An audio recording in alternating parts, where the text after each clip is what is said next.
What's going on, everybody? Welcome to my channel. So I just wanted to check in, really catch y'all up on some current events and maybe talk a little bit depression.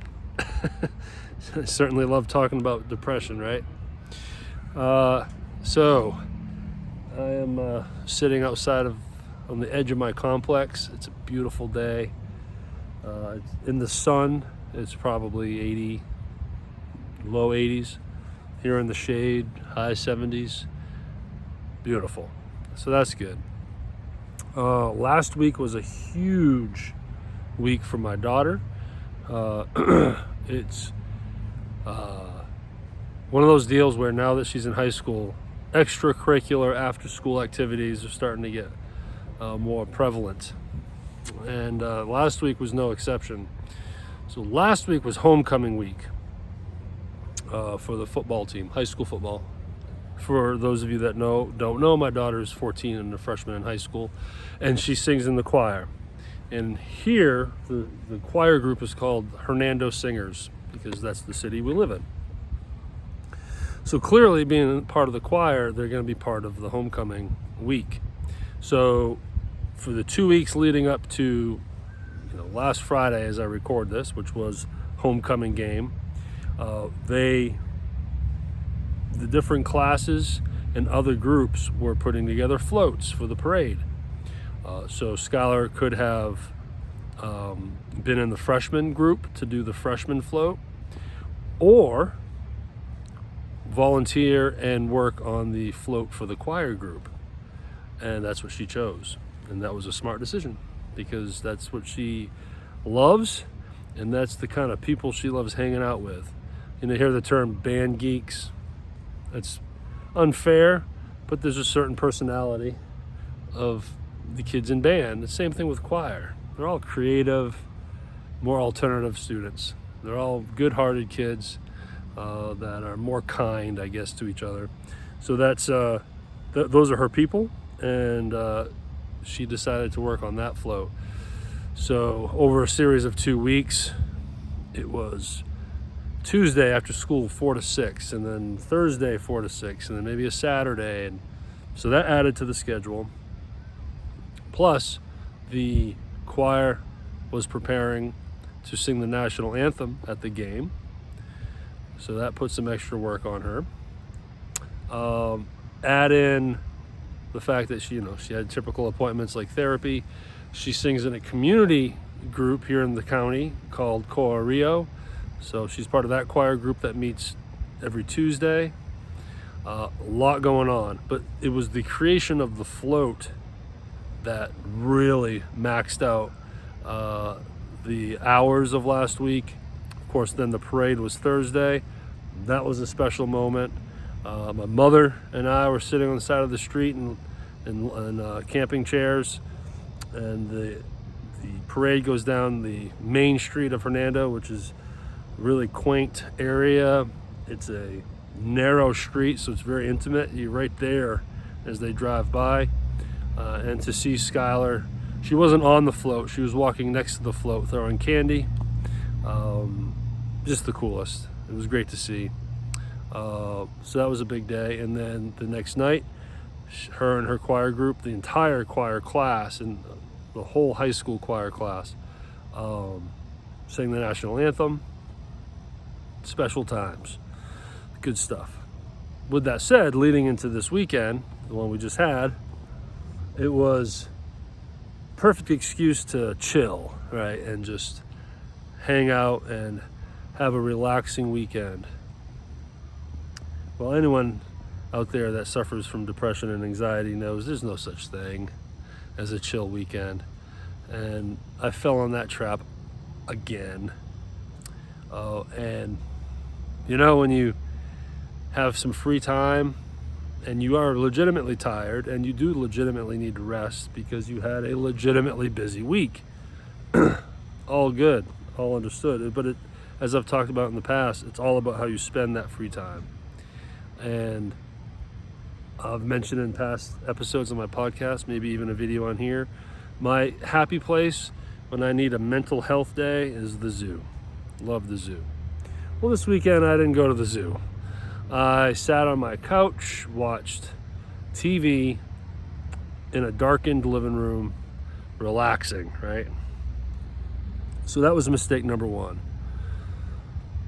But what really made this weekend unique is I decided to binge a series on Netflix. That's what you do on an epic, lazy weekend. You find some primo television to binge. That's why I love Netflix. Binging a 10-episode series it's fun. Well, I decided to binge the new Jeffrey Dahmer story. You know, that's a mixture of emotions when you watch that. It's dark, obviously, and everyone knows Jeffrey Dahmer and what he did. So clearly it's dark and weird and creepy and gross. But it's killer acting and great story, and it's not a great story, but great storytelling. You know, the writers that retold the story did it well. Again, the acting is great. It's a fascinating story. It's like watching a train wreck. It's awful, but it's also fascinating that this person was on this earth. And then I dare say, you almost have sympathy for this guy. I'm not excusing anything he did, but the dude was sick. He really was. He was different. And it goes into his past and childhood and through his story. So it's weird mixed emotions because, like, you know, this guy's a monster. He was, and he got 15 life sentences for every victim. Deserved it, of course. He's a monster. He was a mass murdering psychopath. But the way they tell the story and you start learning about his life, you find yourself like feeling bad for him. Just feel bad for him, and it's sad. It's sad that his mental stability was in such a place where he couldn't fight this kind of compulsion. You know. Anyways, point of this story is probably didn't need to watch a dark series like that over a weekend in a dark living room. Didn't set myself up for success on that. But got through it, and come Sunday, man, I was just melting in that couch. And of course, when you're fighting now, you're in that funk, you're dealing with some depression, then anxiety creeps in because you don't feel like you're being productive.